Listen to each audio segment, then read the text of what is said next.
эненин элесине арналган эссе. Oynadım bizde cedele Orutpay baktımı böyle Жакшы уул жакадагы кундуз, жакшы кыз көктөгү жылдыз. Кыргыз элинде айтылып келген накыл сөздөр калетсиз. Бүгүн эл жүгүн желкеге алган Төрөбай Зулпукаровдун эмгегин эл алкап, аймак ыраазы. Өкүнүчтүүсү аны көз жарып тарбиялаган Патила апа 51 жашында арабыздан узаган. Естесем жүрөгүн морой төйгөлү Аламды нурга бөлөйсүң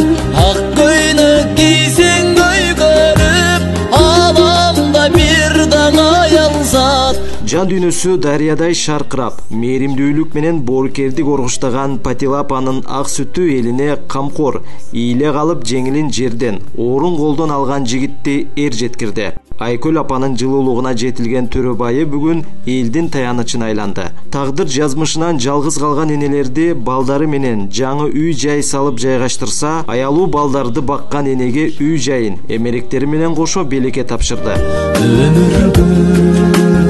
Bizdi alıp gelgen eneler üçün can borma Багар көрөрүнөн айрылгандарды бооруна кысып, колдоого алат. Мындай боорукердиктин чеги жок. Айтса сөз, эсептесе сан жетпейт. Ага эл журт ыраазы.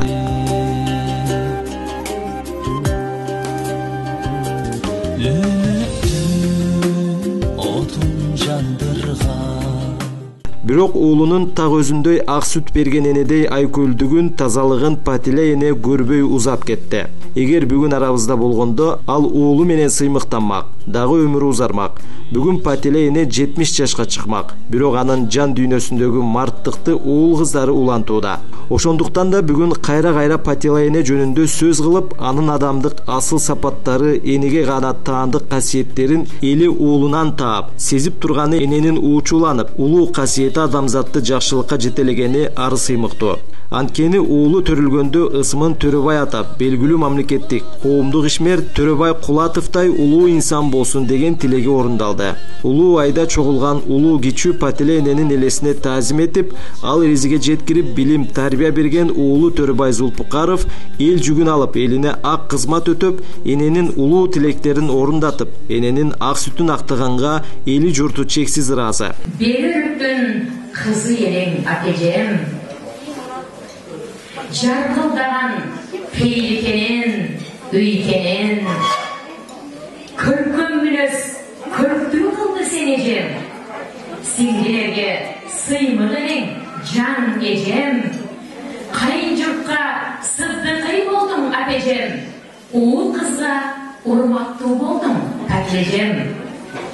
Кай жака сен баспагың, кайраттуу чыкчы кадамың, танегиде такшалдың, быйган чарба баштардың, коомдук иштин бардыгын шыктануу менен аткардың, элге болгон мамилең өзгөчө эле Патилежем, тенегейге тегиз элең пейликенен жан эжем, кандай гана көркөм эле курап кеткен мамилең, өмүр түгөнсө айда жок, пендеси өтөт дүйнөдө. Карыздар ким бар менчелик жүк болгон күнүм эстесем жүрөгүм морой төйгөлү Bismillahirrahmanirrahim. Ağanın adı bilen başlayız ki bugün Patila'nın 70 yıldığında uşu dereceye gelgen Teleden tuşları, ortakları, ece sevgileri, kariyer eceler, kuş gerisizler. Bana şunday bugün kunduluğa konuşun adı nimetli törp oturat eken bizim bana şu balamızlardır adını tapmayatmak. Törüğü çok rahmatlar olsun. Жакшы уул жакадагы кундуз, эненин уучу улуу изи өчпөйт, улана берет. Уул кыздары небере чеберелери аркылуу.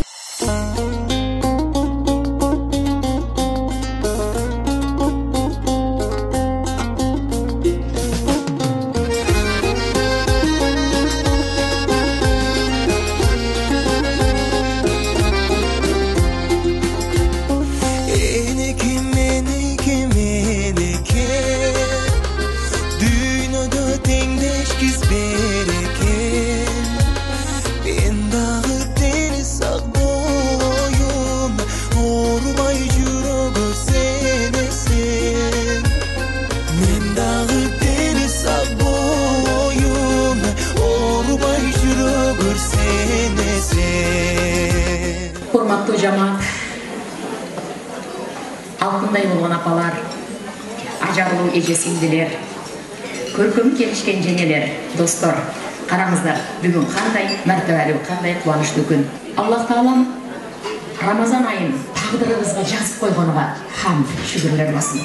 Канчалыгын адамдар жетпей калды, көрөбү? Шүгүрлөр кылабы, алтындарым. Ушул иптарлыкта бири-бирибиз менен жүз көрүшүп, сүйлөшүп, баарлашып, мана бир дастархандан бәм татып отурабыз. Хамд, шүгүрлөр болсун, алтындарым. Аламдардын Роббисине хамд, шүгүрлөр болсун. Элхамдулиллахи Роббил аламин, вал акибату лил муттакин, вассалату вассаламу аля расулихи Мухаммадин, хатамил анбияи вал мурсалин, ва ашрафил музнибин, ва аля алихи ва сахбихи аджмаин. Аннада элчилердин улугу, пайгамбарлардын сулуусу да соңкусу, бүткүл аламдардын мырзасы, сөз султаны Пайгамбарыбыз Мухаммад Мустафа саллаллаху алейхи ва салламга салаваттар болсун. Кана мухтарам жамааттар, бир салават кана. Саллаллаху алейхи ва саллам. Саллаллаху алейхи ва саллам. Саллаллаху алейхи ва саллам. Баракалла. Караңыздар, ушул Рамазан айы, 12 айдын султаны болгон Рамазан айында кандай гана ибадаттарды кылбайды, кандай гана иштерди, амалдарды аткарбайды, эселеп Аллахтын алдына барат. Башка айлардан өзгөчө ай бул Рамазан айы. Караңыздар, канчалыган адамдар азыр ифтарлыктарды кылдырып атат. Аябай түшүнүп калды. Аллахтын ыраазычылыгы үчүн сооп иштерди кылып адамдар карып калды. Мана бизден жаркылдаган Бейлөрүктүн кызы болгон, Калеминдин жаркылдаган келини болгон Фатилежемдин жана Жездемдин уул кыздары кандай гана соопчулук иштерди аткарып атышат, билесиздер, Төрө инибиз бүтүндөй аалымдарды, ноокаттан мыкты аалымдар чыккан, билесиздер. Ошол аалымдарды чакырып келип, жерлерде элдер менен баян кылып, жолугуштуруп, кечинде ифтар кылып, мана Караташта Шер Мухаммад Ахматжан уулу келди. Чубак устаз келди. Атаназар медресесине Садыбакас Дуолов келди. Андан кийин дагы башка жактарга барып атат, мен кабардар болгондорум ушулда. Караңыздар, кандай аалымдар менен кезигүүчүлөр болуп, сиздер ифтарлыктарды кылдыңыздар Караташта, аалымдар менен жолугушуу болду, сөздөрүн уктуңуздар. Төрө иним ошолордун баардыгын уюштуруп, алып келип, жерлерге жайгаштырып, элдер менен жолугуштуруп, ифтарлыктарды берди. Бүгүнкү ифтарлык өзгөчөрөөк. Эмнеге? Анткени Фатилежемди эскерип кетебиз бүгүн. 30 апрелде 70-ке чыкмадык. Тагдыр. Эжем болгондо кандай башкача күн болмок. Ал кандай инсан эле. Бул жерде мана бир тууган эжесиңдилер отурат, мына столдо. Ассаламу алейкум ва рахматуллахи ва баракатуху. Кош келипсиздер. Классташтар отурат, бирге мектепте окуган. Достор отурат. Кайын журту, ата журту, тага журту отурат. Ошондуктан бүгүн эжемди эскерип кетебиз. Жакшы сөздөрдү, ал кандай инсан болгон, чындыгында мыкты инсан болгон, билесиздер, төгүрөгү төп келишкен, мүнөзү дагы бастан турганы, сүйлөгөнү өтө үлгү боло турган инсан болгон. Мына ошондой инсандардын уул кыздары азыр караңыздар, ушунчалык элге кызмат кылып атат. Эжеңерди бир эскерип, жашынакай сөзүңөрдү айтып койгула. Келгиле алтындарым, келгиле. Классташтар отурат, достор отурат, сиздер дагы өз сөзүңөрдү айтасыздар, келиңиздер. Азыр мына бир тууган сиңдисине апарга сөз берели, келип калдым. Хош келипсиздер. Менин меймандары, сиздерге кааларым чын денсаулык болсун. Эжемдин бизге келген меймандар. Хош келипсиздер. Шулкам Гана кыздар балдарга рахмат. Чоң эле айтабыз. Ömürleri uzun olsun, rızklar berek olsun, bakma çıkan Allah bereket ayır versin. Rahmat eylemdir. Bismillahirrahmanirrahim. Allah'ın adıyla başlayırız ki, bugün partilerinin şu 70 yıldığına, şu dereceye gelgen, belediye tuşları, ortakları, ece sevgileri, kariyer eceler, kuş gelipsizler, Mana şunday бүгүнкү күндү күнүшүн аты неметти төрүп отурат экен. Биздин mana şu балабызлардын атын таппай турат. Төрөгө чоң рахматтар болсун. Үй бүлөдөн эң биринчи тун перзент болгон. Чындыгында мүнөзү бардыгыңыздар билесиздер, азыр кандай адам болгон, Аллахыма шүгүрлөр болсун. Эми тагдырга эмне жазылса ошону биз көрөт экенбиз. Бул дүйнөгө келгендин бардыгы кайра Аллах таалага кайтуучу экенбиз. Эч ким калган эмес экен. Калса азыр пайгамбарлар калбайт беле. Аллахтын тандаган кулдары калып калмак. Караңыздар, бардыгыбыз бул сынак дүйнөдө гана жашайт экенбиз да. Жабраил бир күн келип Мухаммад пайгамбарыбызга мындай деди. Ey Muhammed, kança yıl yaşara, bari ölesün dedi. Kimdi kançalık yaxşı suyuğu, bir gün acıraysın dedi.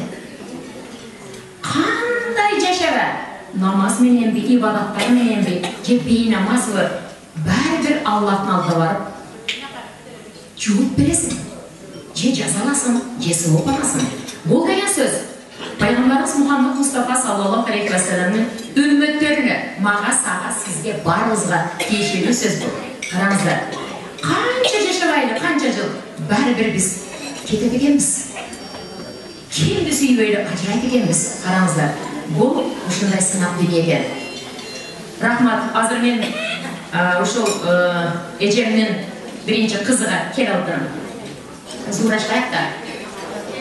Zuraş. İçine hadiye kılıp koydum edip, bardına okşoş jolu kılıp, bana ecemden başta, şu ecemnin cıktarı bular, sana koy, bardığına. Çın köngülümden. Biz apalar baldarızda daima жақшы dua kıla aladınlar. Sebebi dua tağdır özgürdü. Baldarga sözsüz жақшы dua kılışımız gerek. Apası var üydün, terezesinden soğuklar koyulup, eşiğinden vakit menen tağa kelip turadi eкен. Biz baldarımız üçün çurkap ketse kıyak ekenmiz, ukpay kalsa kulak ekenmiz, çarçap ketse kulak ekenmiz, suğsap ketse kulak ekenmiz, adaşıp ketse çırak ekenmiz. Oşonduktan apalar baldarımızga жақшы dua kılalı, şirin süylöylü, ayabay жақшы vakalarda bereli. Daima şu başınızlardan akjoluk düşböy, ушундай бир жакшы максаттардын үстүндө үйдөгү бактылуу апа болуп, урматтуу, сыйлуу апа болуп, балдарыңыздар, кыздарыңыздар апа жаным деп сылап сыйпаган эң төрүндөгү бактылуу апа болуңуздар. Ажилерге ажилик алтын доор, калгандары Аллах таала Мәкке муаззама Мәдина мунавварага чакырып, бардыгына ажиликти буйруган болсун. Siz uşul жақсы жамандыгы насиетке hadiye kılıp kelgeningizlerge çoğun rahmatlar olsun, sığınlıklar olsun. Allah sizden razı olsun. Öktemhan iliminizge ilim, biliminizge bilim koşulsun. Allah'ın жақшы günü sizden menen birle olsun. Biz baldarga жақшы dua kılalım. Hazır Mekke-i Muazzama'da, Kabe'de, Al-Haram meçitinde imamların arasında Abdurrahman Sudais degen imam var. O şu kişilik kezinde ay şoğa gelmem. Bir kazan tamak olsa Ankara teyip eder. Biz ne kılağız? Balamız bir kazan tamaklı teyip ırgın verdi. Kazan menen ne kılağız? Vuruşasız. Siz vurasız. Vurasız. Kazan tamaklı da. Meleklerler değilsiz. Mümkün değilsiz de kanalımızda. Apası karar kırar ne kılar diye kırattığımızda. Kirli çayıp koysa cipte kırdık eder. Kirin ne oldu? Düşüp gitti. Bir neşke suğdap gelse teşvik eder, su akıp kaldı. Apasının kardeşimin de ekenden vay cüröğüne ilim dolur, Kabe'ye iman bolur deydi ekenden.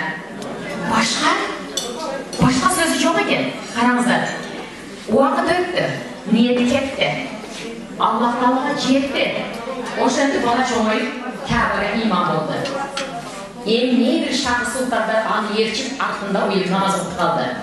Bir ayar boykat olup var degenden menege ziyaratta acilike. Onaldan uyusu yok.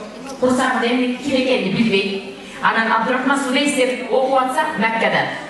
Agar ile uğulup perip basam Abdurrahman koyarım deydi degenden.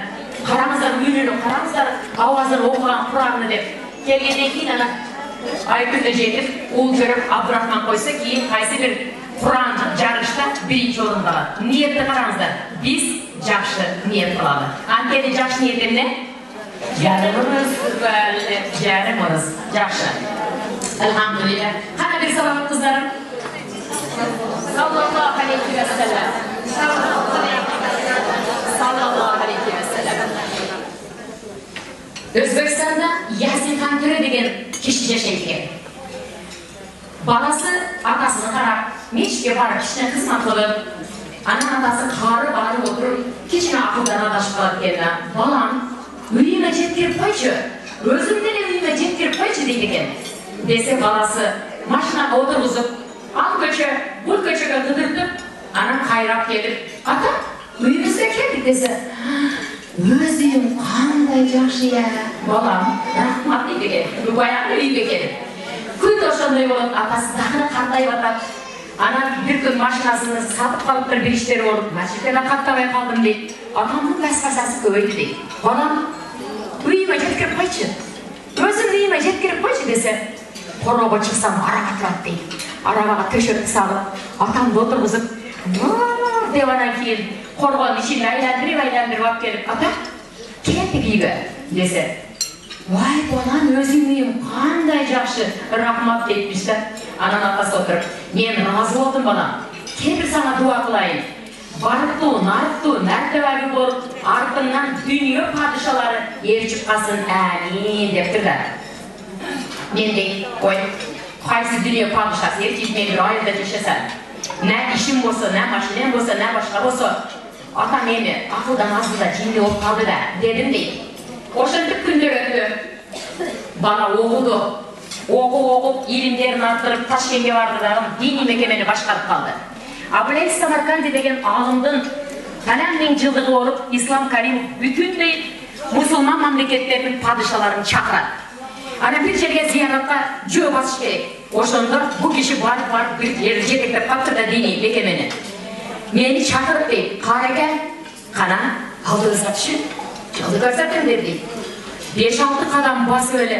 Шындай қарасам, дүние падишалары келатады дейді. Ошонда өңгіріп, иіле бердім. Атамның дуасы қабыл болған тұрбайы деп. Көбісі аталар, біз ойымызда жинді оқпал, дағылдан адашпал дегенменен, шын жүректен дуа қылғанда емдеген қабыл болады екен. Ошондықтан сөзсіз емне қылауыз, жақшы дуаларды береді. Bir кезде көз Совет районында отырады деген, кәлән директор тұрдызы қалтырап, сіз тұрады деңіз. Кәлән директор тұрдызы қалтырап, мен тұрады деген. Өткен бөлінді, ол ежелер. Қаны сөйлеп? Басы, бүгінгі ұшыл. Оға тұрған ұнашы, менің досымның шүр 70 өзі жоқ болса дағын балдары ескеріп, досымның 70 yaşқа толғанын ескеріп отырауы, ошонымен қатар эле ошонун балдары, ушу тең туштарыны, досторыны, туугандарыны, ели журтуну чакырып, мына ушинтип биздин башыбызды чогултуп отурган мына ушу досумдун балдар кыздарына төбүн көккө жетип өтө ыраазы болуп отурамын. Бир болсо досум şu bir odarlık yapmazlar, şu 7 yol odarlık yapmazlar diye özüm oylap yatamda. Emin dostum odarlık, şulardan kılgan şu hayır insanları ayaşım menen şu dostuma tiysin. Amin. Oşunda eder, benim balama, oşu eder, Nurlan balama da tiysin. Emin çındırımda aytkanda bazılarımızlarga uşunçalık özüm vardı, torkunları yerine deşimler bilmeyinde. Çıldırımda dostum benim oşu Karataş'a kötü barganda tanıştım, oşundan başlayıp durup şu ayaşımın dostum beni yetişip dürdük.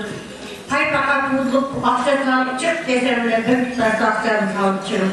Çok deşti bir bekleri, yer için kızmak oldu, bilecek oldu.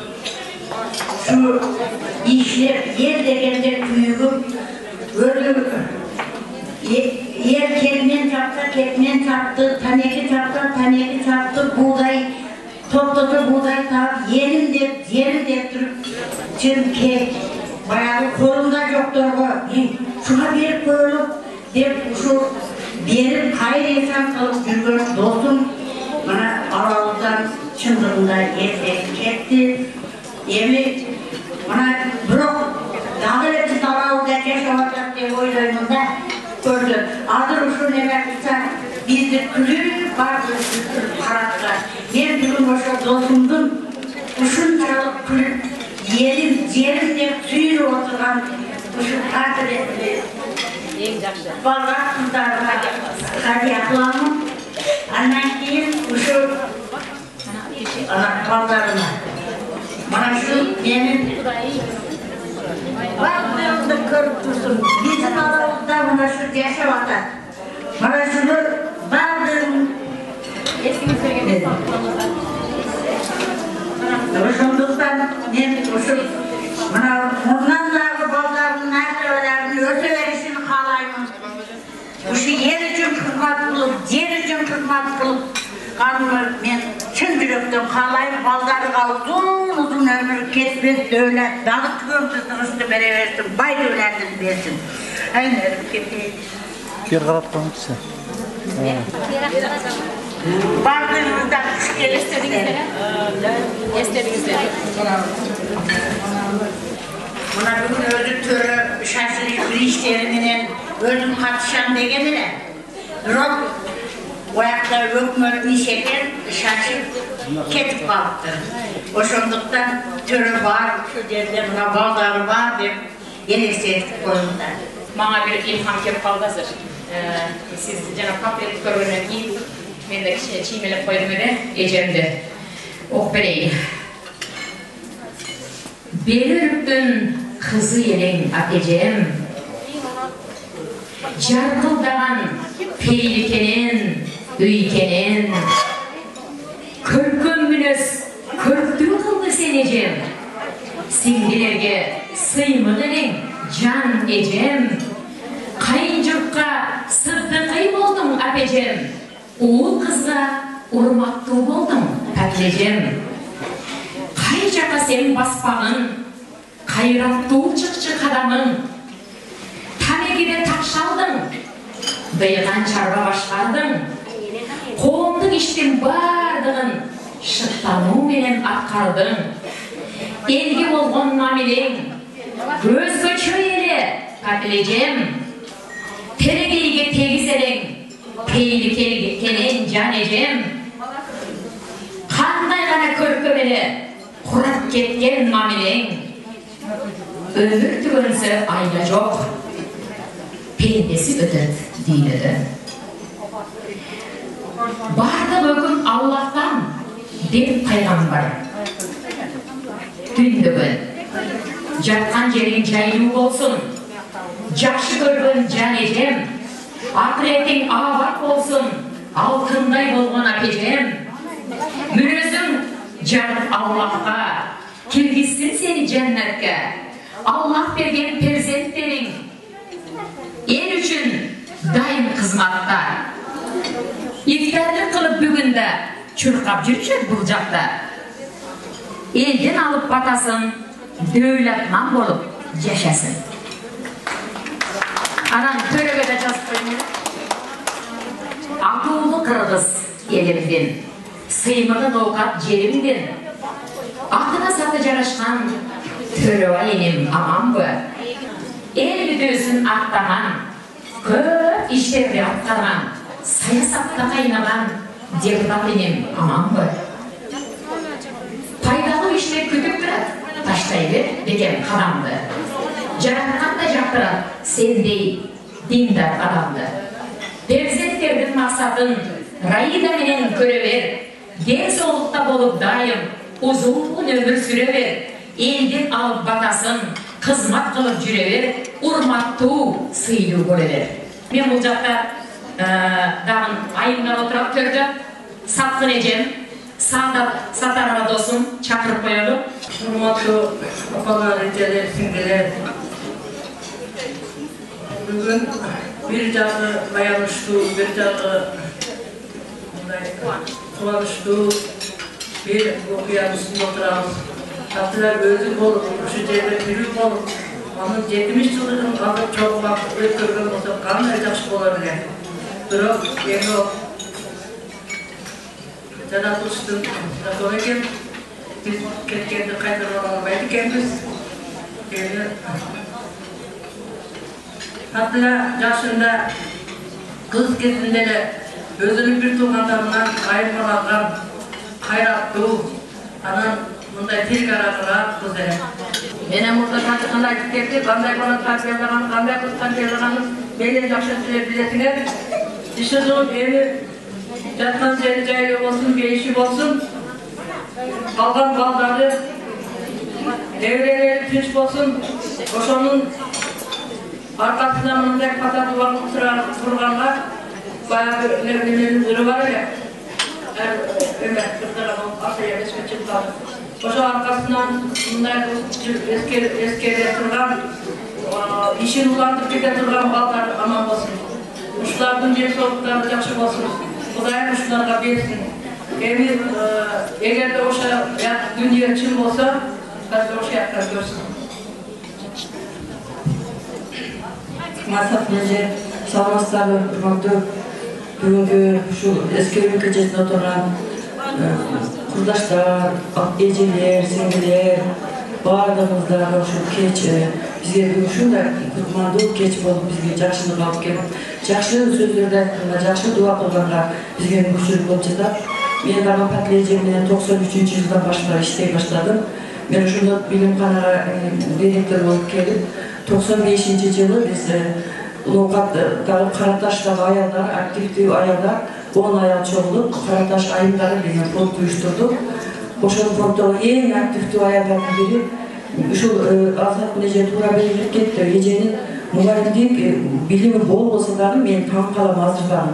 Биз мугалим болуп, директор болуп, жылдын мугалими республика болуп келип дагы эже менен бизде окудук да. Эже биз менен как будто мугалимдей болуп чогуу иштешип жүрдү. Мен Кудай буйрса мына өткөндө 2 ай мурун төрө менен сүйлөшкөндө ошол жерге бесат кылам дедилер. Уже башталыптыр Кудай буйрса. Ошол эженин атын койгон бир чоң биздин келечегибиз болгон балдар үчүн бир билим уясы болуп калат деп ойлойм. Ал жерде эженин изи калган, ал жерде аракет кылган, алар баардыгы бекер болбоптур. Эми бүгүн айткым келет. Ошол Патиле балдар кыздары, уул кыздары силерге Кудай узун өмүр берсин, бакталай берсин. Апаңар жашап кеткен жашты берсин, ошол кишинин жайы жанаттан болсун. Канча тилек кылган болсо ошол тилектери бул жерде азыр дагы кабыл болуп туруп атат. Силердин кылаткан ыксамдарыңар бүгүн баардыгыга ошолорго саябан болсун. Башылердин баардыгында туткан орозуңуздар кабыл болсун.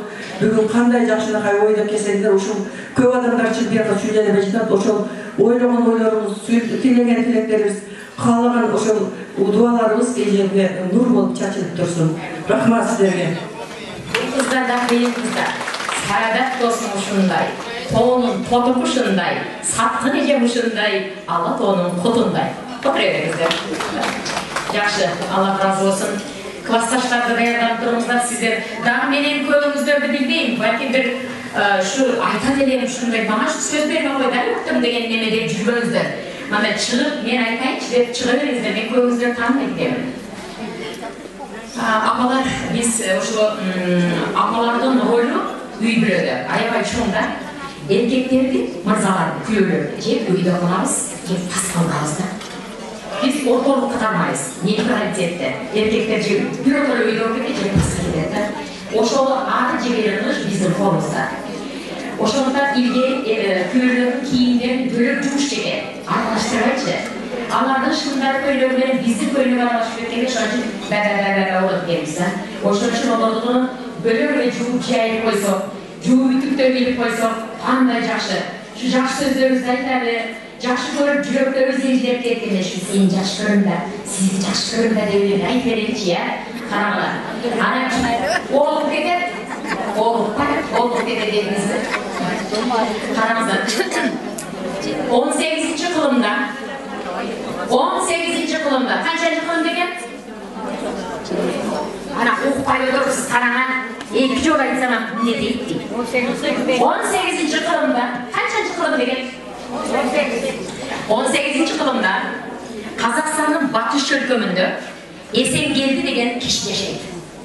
байбалап эле көркөмдүү, ал денелүү, батырлардай акылдуу бардык сыпаттары бар. Өтө бай. Байбичесинин көп эркек балдары бар. Анан бир тоголу да бар. Тоголудан Бекей деген эле жалгыз уулу бар. Ошол уулу аябай акылман, аябай зирек, аябай билгир, орус тилинде өздөштүрүп коет экен. Акасынын алдынан аябай сонун иштерди укмуштуудай жасап атса, байбиченин аялдары көрө албай, бул адамдан ошондой сыпаттарды көрө аласыз деген. Атага келип жамандай, ата, Бекейиңиз мынандай иш кылып атат, сизди шермине кылып атат, дүйнөңүздү чачып атат, мынтип атат, тигип атат деп аябай жамандаганда, ата ишенип калат да, чындап элеби? Бекей ошентип атабы? Ошентип атат. Анан эмне кылыш керек? Ата, Бекейди жок кылыш керек. Аким, ата өзүңүздөн этери жок ата. Дегенде арбанып отуруп ата Бекейди өлтүрүп коет. Карагыла, балдардын, байбиченин балдардын сөзүн жеңип өлтүрүп коет.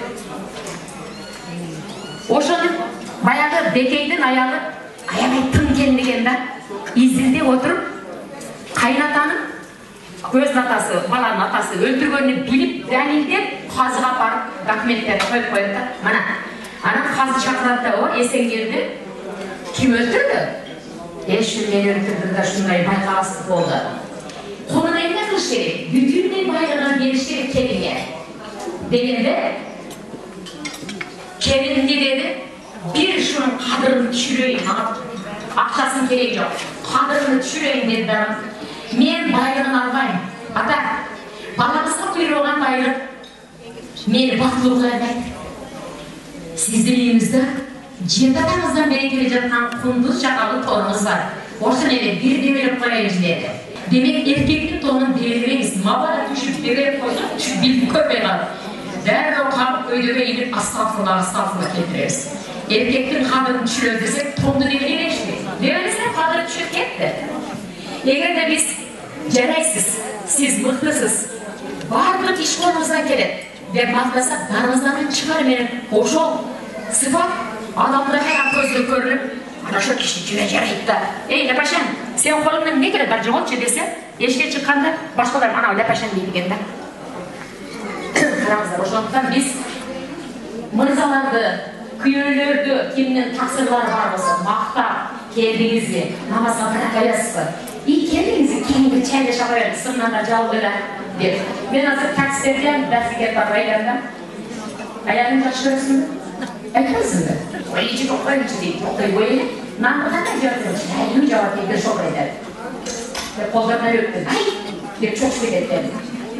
Нолаттагы шокурлар дайыма тамактанабыз, түркү нандарды жейбиз. Сенин наныңдын дәмі өзгөчө да. Колда бирөө койду. Башкача болуп да. Кылайбайбыз ошону. Алыс. Муса пайгамбарды билесиздер. Муса пайгамбар Кур'ан Каримде 25 пайгамбар камтылган. Кур'ан Каримде канча пайгамбар камтылган? 25. 6 пайгамбар менен Кур'ан Каримде сүрөлөр башталат. Ибрахим деген сүрө бар. Мухаммад, Юнус, Юсуф, Нух, Худ, калган 9 пайгамбар сүрөлөрдүн арасында аяттар келген. Сүйлөмдөрдүн ичинде. Муса алейхиссалам апасы каза болду. Мусанын апасы каза болду.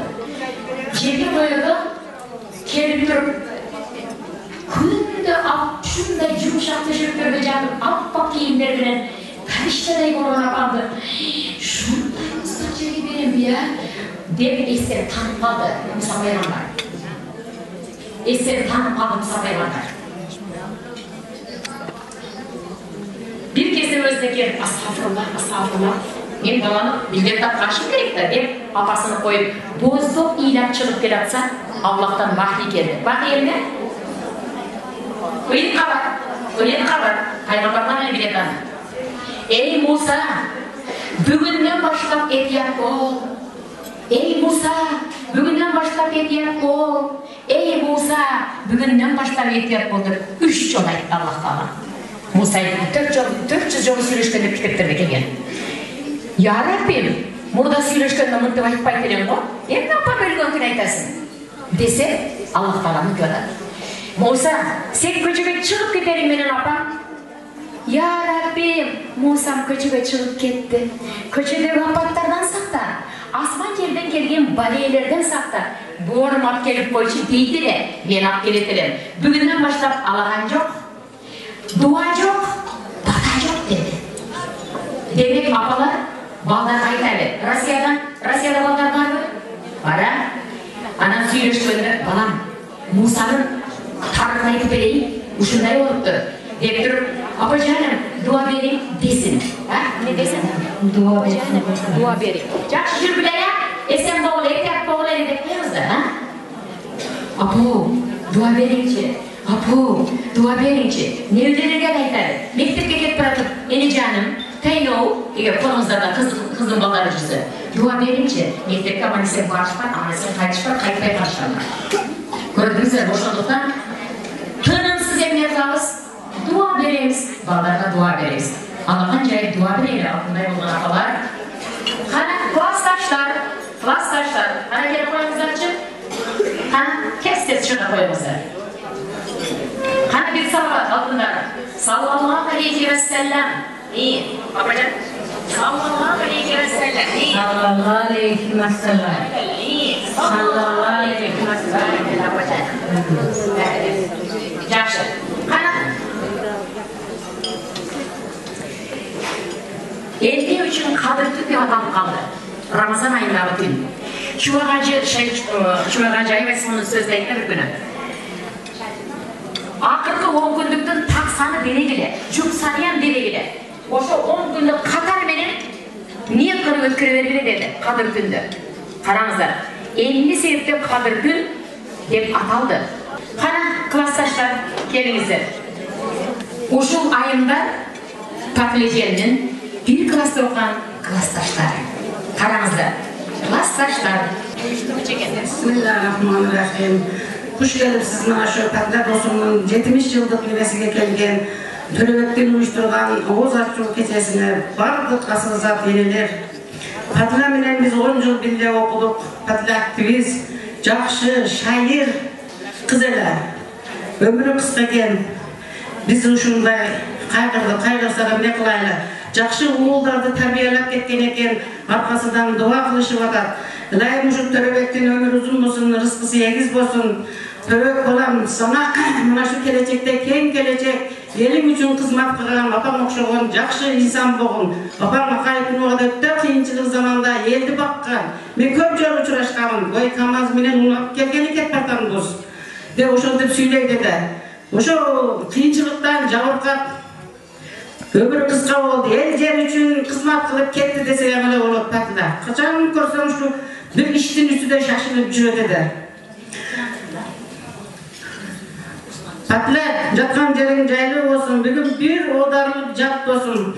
10 yıl bir mektepte okuduk, Kızıldey, Kayragaç, Bel, Omalda orta mektep, Joğada, uşu Gagarin adındагы orta mektepten 67. yılı 10 yıllık okuculuğun bitkenmiz. Török balam, eğer videoda körüp tursam, sana biz en jakşı bardыk el jurtundun, eneleriңdin, ejeleриңdin, karandaşlarыңdın asıl zat duasını bugün sana arnayımız. Kuvalın egiz olsun, gelecekte el jurtungdu biylegen asıl zat bala olgun dep tileybiz. Hurmatlı uşul jerde oturgan cemaatlar, bardığınızdardın orozоңуздар kabul olsun. Zamanımız tınç bolsun, asmanımız açık bolsun. Biz Patla'nın klastaşları, Abdin Arman Patla yok bizim aramızda. Kanday erkekte kıyın, şair, jakşı gelinler, kızlar oğanda. Uşunday jakşı jigitlerdi, baldardı, kızlardı töröp erte ketip kaldı. Emin kalgan ömrünü şu baldar kızlarına versin. Şu törö şunça adamlarga ozlaştırıp bardığımızın başımızды biriktirip kançadan beri jolup kalan klastaşlarımız menen biriktirip joluşturup atak. Allah razı olsun. Ömrüne bereke versin, den soğluğu çın bolsun, mertebesi büyük olsun. Ne tilegen tilekleri olsa bardığı işke aşkan olsun. Ушул жерде отургандардын баардыгыңыздардын оразаңыздар кабыл болсун, тынч болуңуздар, кедерге, ушул айларга, ушул күндөргө эсен аман ойноп кирип жеткенге насип этсин. Sallallahu aleyhi ve sellem. Her bir duadan keyin salavat aytamiz. Emnege? Peygamber Muhammed Mustafa sallallahu aleyhi ve sellem aytdı. Ey mo'minlar, sizlerдің dualar kaçan көтеріледі? Mağa salavat жібергенде dedi. Biz dua kılıyoruz, amin amin деп kete versek көтерілмейді екен. Ayağında ne deyiz? Sallallahu aleyhi ve sellem. Sallallahu aleyhi ve sellem. Sallallahu aleyhi ve sellem. Tabii dostları yine ayaklar var iken. Kaç stop oturası? Aramızda. Abdülkadir Geylani degen bir alım oldu. 200 yılda bir töreli degen ben. Abdülkadir Geylani. Kim eken? Vay! Hayra hayra unutma öylesi. Abdülkadir Geylani. Abdülkadir Geylani. Ortaklar, çıkıverimizden hazır. Abdülkadir Geylani degen bala alım. 100 yılda bir törel ötken mандай kıyın adamlarçı. Oşol apası ayyabay darat menen жүргөн takıva, ушунчалык bir ibadatlары бекем болгон аяр экен да. Abdülkadir Geylani төрөлдү. Төрөлгөндө эмне коет экен. Апам тазаланмасын анан кийин депчи, төрөктөн кийинки канга тазаланмасын деп эмне коет экен. Апасы тазаланганда чокулдап ем калат экен. 5-6 жашар болгондо аябай зирек дилгир илимдин артынан түшкөн бала болот дагы апасы айтат. Бул баланы бир жака окутуш керек дейт. Абдülkadirди окутуш керек дейт. Анан болгону 7 динар бар экен, көшүнө тигип койду. Балам, кыйналганыңда шуну иштеткин, деп туруп көкрөгүнө чөнтөгүнө үстүнө тийип койду, үстүнөн кийимди кийгизип соодагерлерге кошуп жөнөтүп берди. Соодагерлер Падан шаарга барганда медресеге баламды киргиз бергиле десе боптур деп алып кетишти. Жолда баратышат каракчылардын уюгу бар экен да, чыга калды да баягыларды бүтүндөй тоноп койду. Тоноп дагынан кичине ана караса 5 жашар алды бала турат. Эй бала, сенде пул жок да я десе, бар. Эмнеге жок эле мына? Деп көрсөтүп атат да, апасынын тиккен 7 динарыны көрсөтүп атат. Эмнеге сен жашырып койгон жоксуң десе айтат. Апам эч качан калп сүйлөбө деген. Аллах көрүп турат деген. Сизди да көрүп атат Аллах, мени да көрүп атат. Сизге пул керек болсо, алың. Мага окуу керек, мен окууга кетип бартам. Алың деп мынтип турат экен да. Караңыздар. Баягы каракчылардын башчысы аябай таң калып, ичинде аң-таң төңтөр болуп, ушу кичинекей бала Аллах көрүп турат. Апам калп сүйлөбө деген. Сизди да көрүп атат, мени да көрүп атат Кудай. Дегенде ойлонуп отуруп анан кийин тияка басып, бияка басып, эй, тонолгон буюмдарды кайтаргыла. Ээлерине кайтарып бергиле деди. Караңыздар, кайра кайтарып берди дагы. Бала мынтип эле кетип бартат экен. Пул керек болсо берем. Деп мынтип кетип бартат экен. Караңыздар.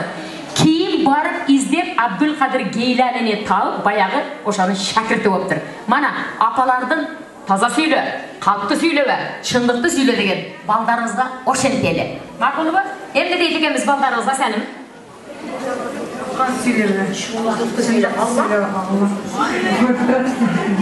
Bismillahirrahmanirrahim. Şu rahmenin açıklıkları Uyumanda hoş geldiniz de var. Zaten oruzumuzda kabul olsun. Men açıklıkın jakın klastaş olsun. Menen temir açıklık. Aşırımızda var oynup. Ana o kızlar büyüyüşü oynatlar. Koşulurlarında oynuyor dedi. Açıklıkta koşuyorlar dese. Balamız şuradan bek. Devamlı oynup cüçelek dayırma. Açıklık menen temir. Ular da öyle bana keyin.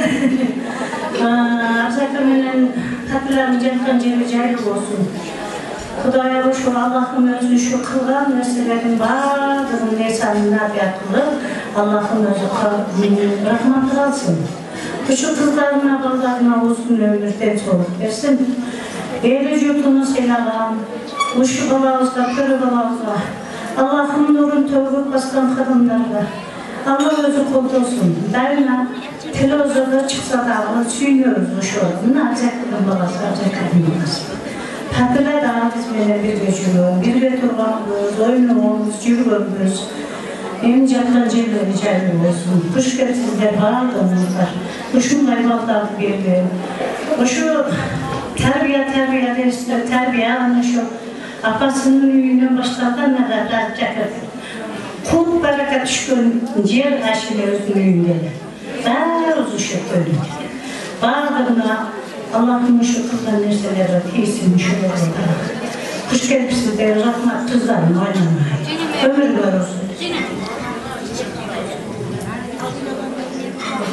Görüşler, şimdi çok acayip çaylı olsun, onlarla en son persiniz. Kımbatlı bugünkü uzak yakınlarda kelgen imanlar kuş sizler. Papilat olsun gecesi de oturalım.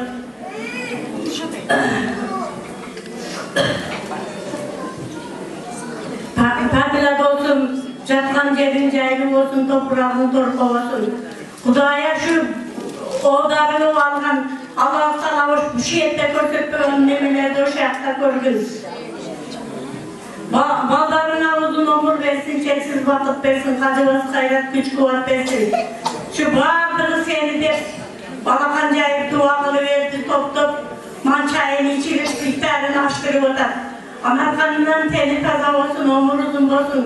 Bala çakası menen oynap görüp algan jarım baktılı yaşasın. Hiç kaçan eşitken bu olsun. Töre daim el üstüne, cürt üstüne jarkırat jayına oynap sürüp eldin kereye gecerip baktılı üybüle olup yaşasın. Allah'tan dileyimiz.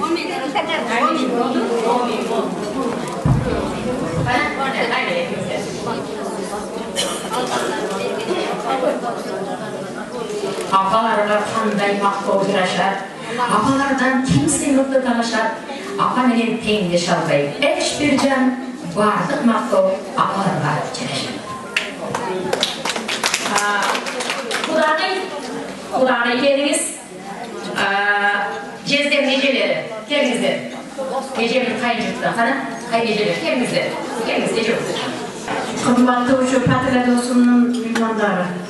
Sizlerge rahmat üçün cavab geldi zatlarlar üçün. Bana bizge gelin mektebde 4 yıl okuduk. Onun bir yerde dağı birge işlep birge жүрдük. Endi şu töreşimin şu neme kılanıga olacak. Çünkü dostlarını, ecelerini, bardağını sıylaganıga bin rahmat. Şuğa uzun ömür, çeksiz vakit, baldarının, tuğan uruklarının ozur hurmatını körsün de aytıp gidelim. Hurmatlı oluşun, törek noktasını patileceğimizin aziz meymanları, uşu keçege hoş gelipsizler. Biz patileceğimizin kanca yıl oturuşlarda birge жүрдük, yerin içine de ve yanimece koyduk, koşu atçılar. Patilece, şunda elge güyermen, biz oşanda kolumuzda çok, yerimden onca tatkanmın. Bana şunday cerdenlerdi bekçiler, çakırıp gömülayıpçiler, ballarına da şunday nimetler. Töröğün şapasını tarttı. Töröğün mengegen 16 aylık var ele. Benim balamdın 10 yıl bir okuyan klaslaşı. Şu töröğün içinesindeler, жақсылар, şu kampanyasını başkaratırlar. Benim Azizbek bilen Muğum Üylöngön'de, Nazire Azizbek de bilen şu bana yazgan. Dostlarımın başkaratırlar şunları. Hazırдағы şu biz töröğe sıkıyımıktanağız. Ravşan, Asan, Nurlan'a ötüp geçsem. Şu Şavkat, Anarkan, Danakan, Zuhralar, şu Badre'nin balları şular. En mıhtayal bolğan, tertiptü, biz okşagan jaman gelinlerdi tertipke çakıradılar. En son hazır biz patilece olganda mağa misal üçün müy saldır berediler patilece. Men şunday arman kılamın patileceni. Patileceni şunday, men daim birge жүргөндөй bolam. En жақсы көрген ejemiler. Nasıl kampanyası? Şular bardığı birge жүрüşkön şular. Bizim tavlara oynadılar, çaylar oynadılar, navruzlar oynadılar. Oşam ölgönden keyin topladı. Bunlar terör. Sen bağlı şu patilecede bizi silah atasın bolam. Benim balamsın. Şunday var dayım şu. Birinci mınaş en jakınları Patileceğim şular. Bunlar en ağzının, bunlar kapın en jakınları vardığı. Biz bilen beraber oynayıp gülüp, bizi severlerge, toğlarga, parklarga apar oyunu götüler. Hiç Patileceğim oğlum tilep etmez oşunda. Men oşunda bilgende tileydiler. Törek bardığınlar, omurgan uzun olsun, törek oğlum, aldığına iş ketmesin, arkana omat ketmesin, ağzına diş ketmesin, koluna iş ketmesin, ağzına ilim ketmesin, aldığına caynamaz ketmesin ulan. Baktım oğlum, şunca günlerdir ellerdi, en sonum şunday dostum kondoru salıp sıyla жүргенге men sıylıktanan. Anarkan, eni sen şu ülkelerin oğzunun sen gör, aynen sen gör. Kuş kepsine naşı Patila geldiğinde bardığını eski alıp, gönlünü alıp, sıymıktan bardığını suyunu oturalım. Bu bizim kelimemiz жақşı kelimedi. Allah oldan, akçı, içindeki yok. Büyüge varsak, vardık, var nerseni aldığında koyuz yatırmaklar. Hem Xuday Teala şunday umru kıstara korktuğun eken, dükkanından, kendimden, aylar çok oynamaydı. Allah Teala yani şu ayaktan beri versin yani. Bana o tuğan persentleri, balları, kızları, şular en uzun olur, densoluk olur, jakşılıklar, şular görsün. Aylar çok oynanayınlar yani, sen kalk. Mükemmel jakşı adamlardan ele özünüzde bilesizler, el-yurtta hizmet kılan, Patila'da özünün el-yurtta uzak, özünün demesiyle hizmet kılıp, birlikte olup, el başkarıp, yurt başkarıp, 7-8 balalı oldu, dağa şükür. Hakimleri bari jakşı, esti akıldı, umandı. Hem şular atenesin sıylagan, umandı, ıslandı, jakşı perkentlerden bolsun. Xuday Teala şularga uzun umur, esti akıl, uman versin. Şuatlara yenelerini sıymıktar, şuları zətler jüp. Rahmat şülükeme. Köravaymana, özü birinci acı oldu. Arkasından apasını acı kıldı. Onun atası menekesini acı kıldı. Onun keyin çok annesini acı kıldı, apasını acı kıldı. Rahmat en bala olsa şuncalık olur.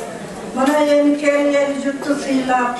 Bana da orada vardı da kiçine hazır köktür. Şuna çaymenin Rizap'ta yeni yutuldu sıymıktan üçündür gitti. Yeni iş şunda en bularga kıyın var eken. Yukarıdın kelengen biraz geçe varmını yapta uzlaşırdı, görenlerdik. Boşa öydeken. Ben bugün körsem gerekler suyunu kesem bugünden cevap deneyim. Ayla ayla. Sesiye başlamışım kedikti. Ben işmelenim, den soluk olsun, uzun umur versin.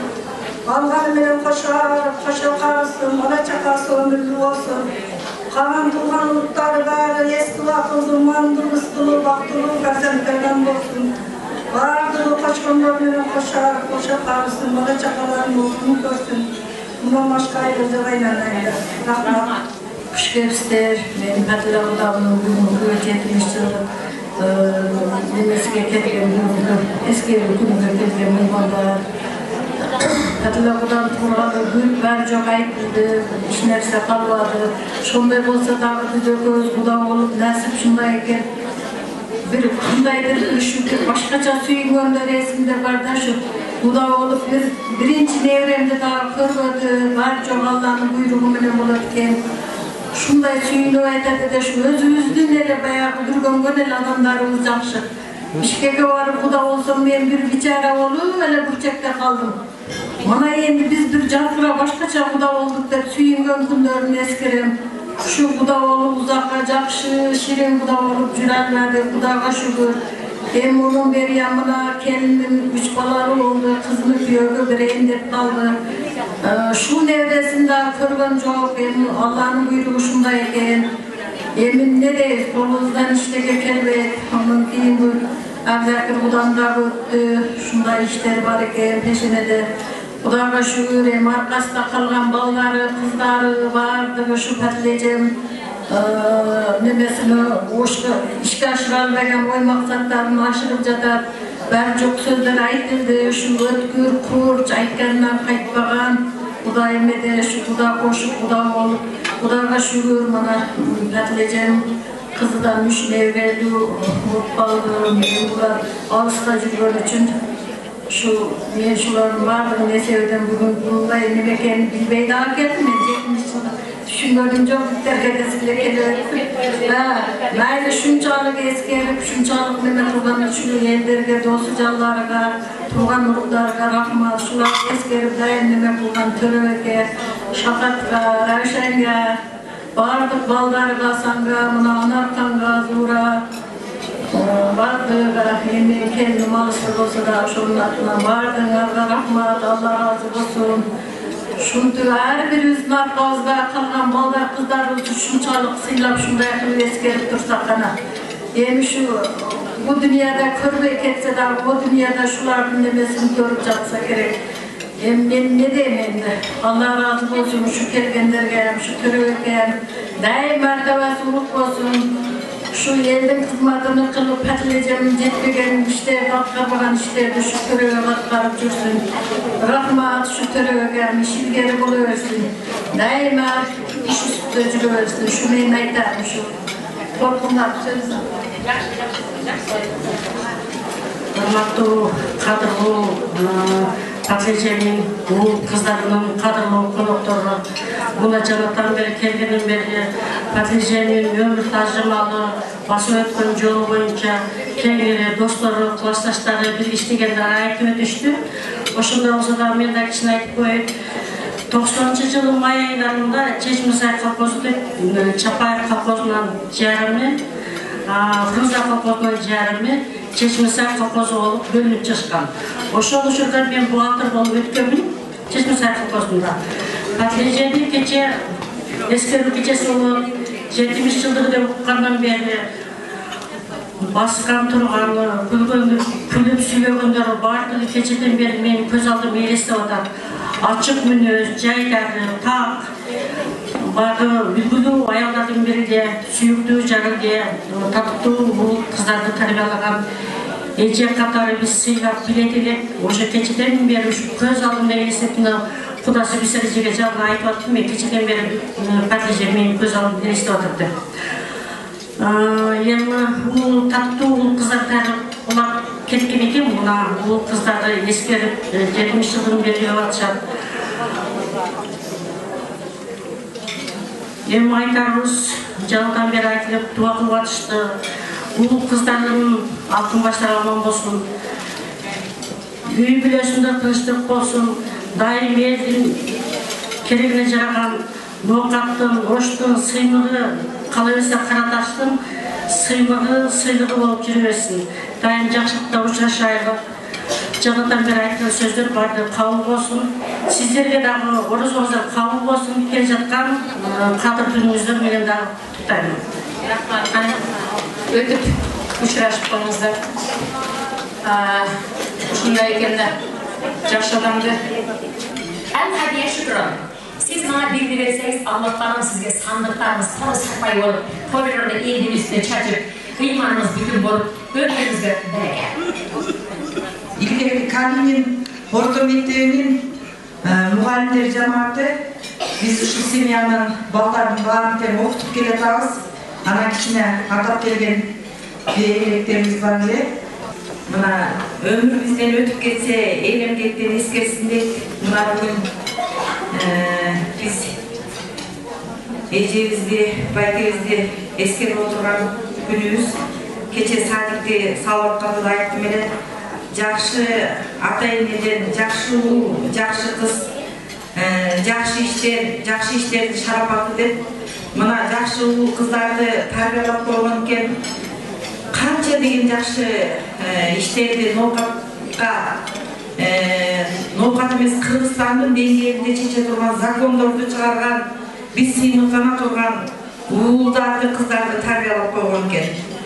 Анам мен şu 89 жылы тарбия завучу болуп иштегенде мектепке тарыхый бурчуп баштадым эле да.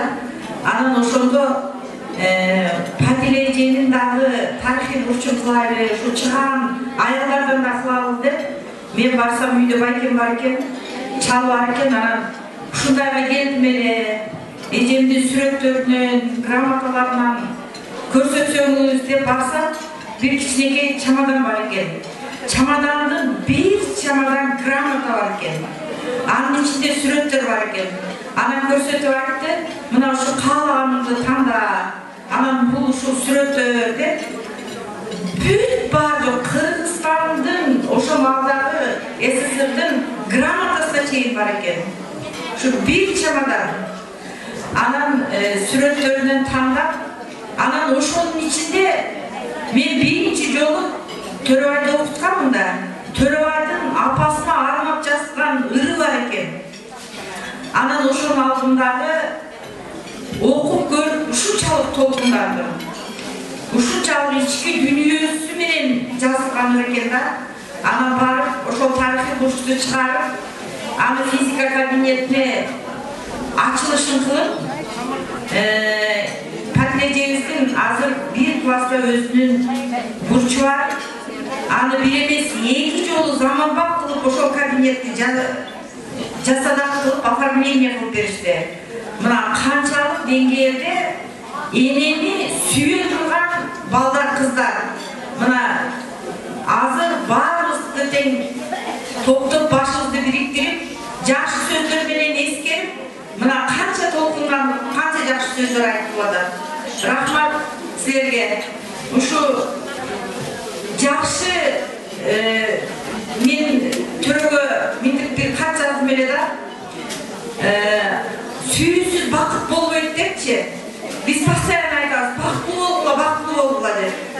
Ол качан действительно бактылуу болот экен? Когда жүрөгүңдөн чыгып сүйүп ана бактылуу болгондо ошондо Алла Таала ошону кабыл кылат экен. Бүгүнкү сөздөр чын жүрөктөн чыкты. Көзүбүздөн жаштарыбыз да чын жүрөктөн чыкты. Бүгүнкү сөздөрүбүздүн кабыл тилектерибиздин баардыгын Кудай өзү кабыл кылсын. Мен сөздү көп көбөйтпөй, азыр биз кичине белек алып келдик эле. Ошону тапшырып коелу. Кыздар, ооба. Чоң рахмат.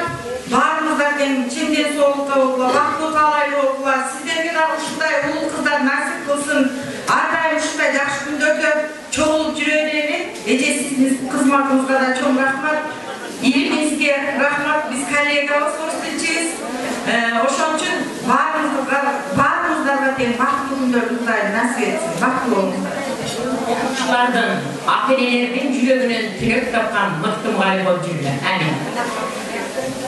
Урматтуу жамаат, мана азыр ар бир жакшы иштин аягы болуп, биз соңуна чыгып баратабыз. Абдил баары дамга келди.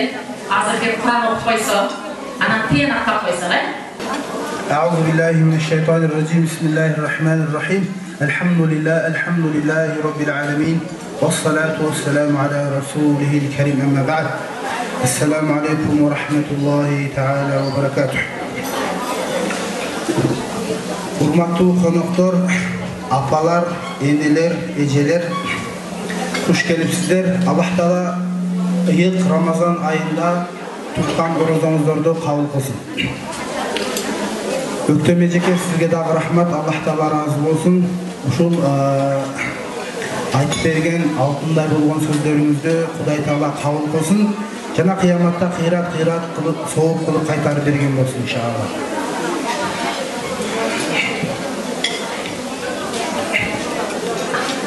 Аялдар жөнүндө, аялдар маселе айтса негизи таасирди болот. Өктөм эже көп нерселерди айтып кетти окшойт. Ошого кошумчалап мен дагы имам катары ушул практикадан өткөн эле бир-эки нерсени айтып берейин. Негизи аялдардын динде орду өтө эле чоң.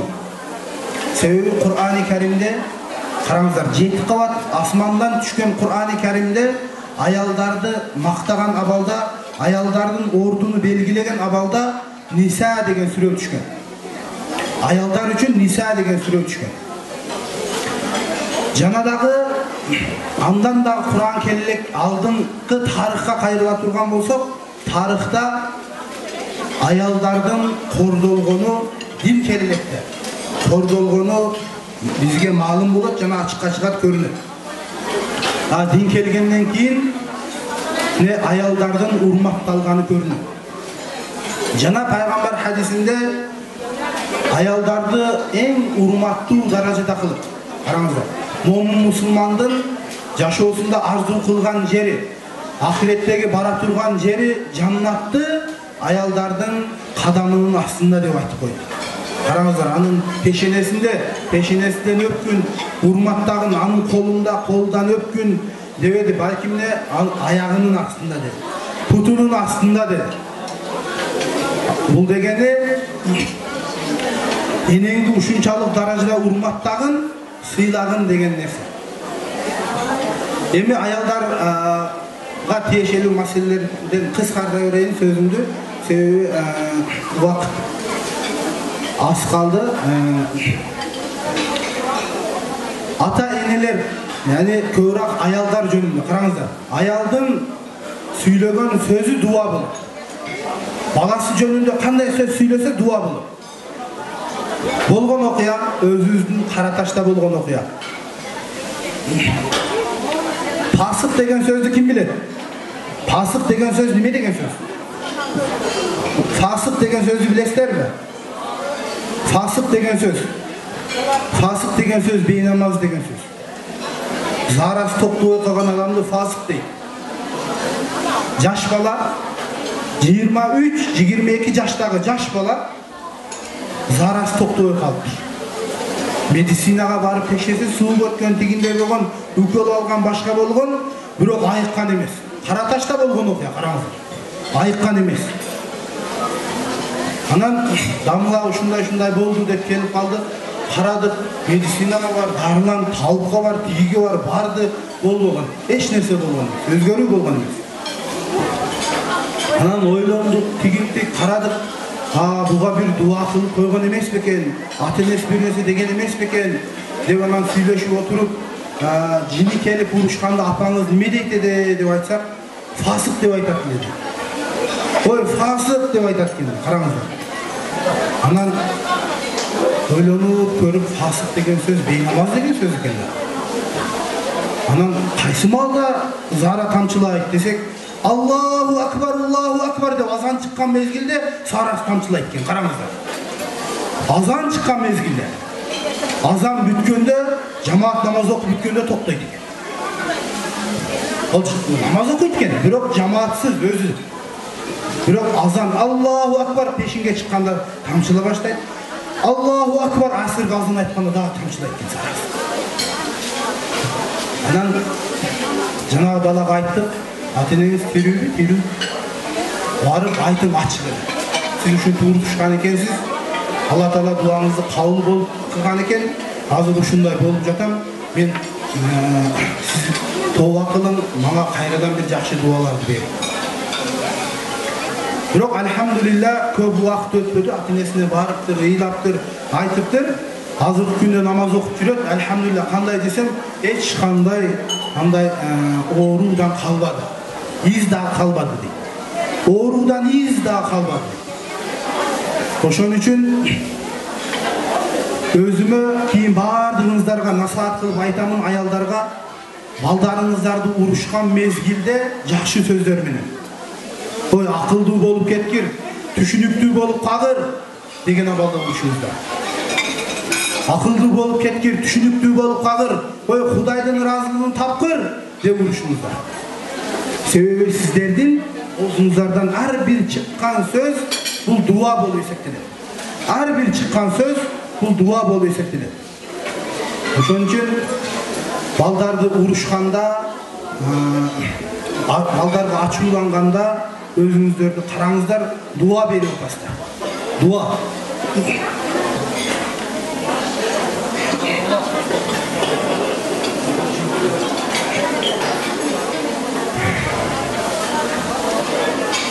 Бардыгыңыздардан Аллах Таала разы болсун. Орозо айында дагы бир жолу айтам, туткан орозоңуздарды Аллах Таала кабыл кылсын. Жана орозонун акыркы 10 күндүгүндө турабыз. Акыркы 10 күндүгү дозоктон кутулта турган 10 күндүк, иншалла. Аллах Таала бардыгыбызды тозоктон кутулуп чыккан мусулмандардан кылсын иншалла. Жана ушул акыркы 10 күндүктү дуа кылып отуруп чыгара турган салиха өзүнө чыныгы баш үйдө баш ийген мусулман аялдардан кылсын иншалла. اللهم تقبل منا إنك أنت السميع العليم وتب علينا يا مولانا إنك أنت التواب الرحيم. اللهم ذكرنا منه ما نسينا وعلمنا منه ما جهلنا وارزقنا تلاوته آناء الليل وأطراف النهار واجعله لنا حجة يا رب العالمين. يا رحمة شقيق ورزق عيننا تراوس özüne iltica kılıp, özünün dua kılıp, özünün yaxşılıklarını sırap turaus. Allah'ım özün dualarını berүүчү, özün yaxşılıklarını berүүчү zatsın. Allah'ım özün bardığımızın kanday şer'i maksatlarımız, tileklerimiz bolğanmasa özün bergen bolğun.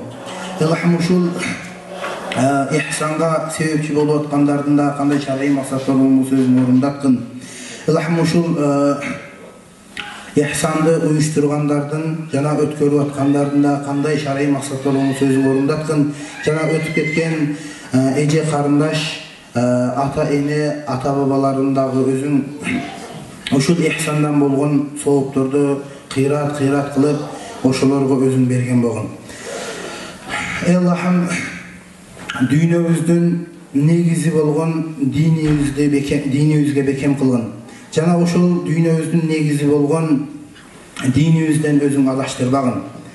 Jana barar жерибиздин negizi bolğun ahiretibizди dagы özün berekелүү kılgın. Jana barar жерибиздин azaptуу жери болгон дозок отунан өзүң сактагын. Аллахым өзүң дүйнөдө жашообузду жакшылыкка толо кылгын. Амалдарыбызды дагы өзүң ыраазы боло турган амалдардан кылгын.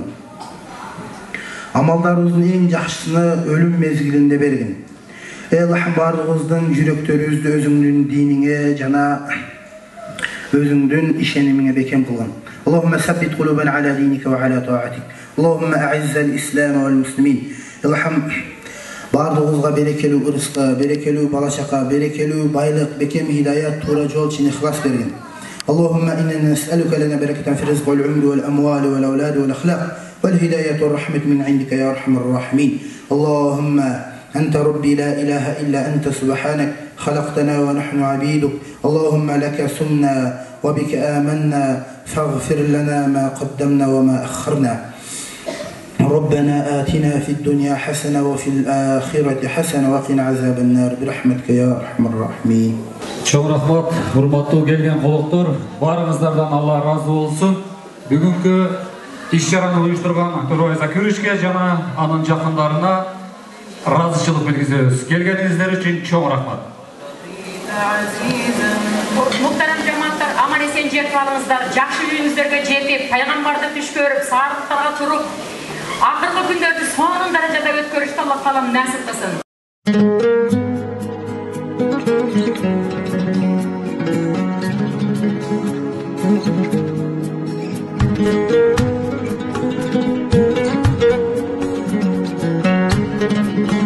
Allah'ım жоктон бар кылып бизди жараттың, көрүүчү затсың, угуучу билүүчү затсың.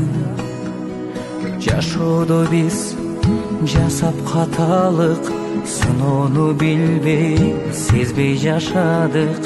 Кечиримдүүсүң, кечиргин бизди билип билбестен күнөө жасадык. Намазы жок канча таң аткан, өмүр болсоң өтүп бараткан. Напсибизди жеңер күч берип, өзүң сакта бизди жараткан. Периштелер уксун жакшысын, белек кылчы бейиш ачкычын. Ар адамга насип кыла көр, эки дүйнөнүн тең бактысын.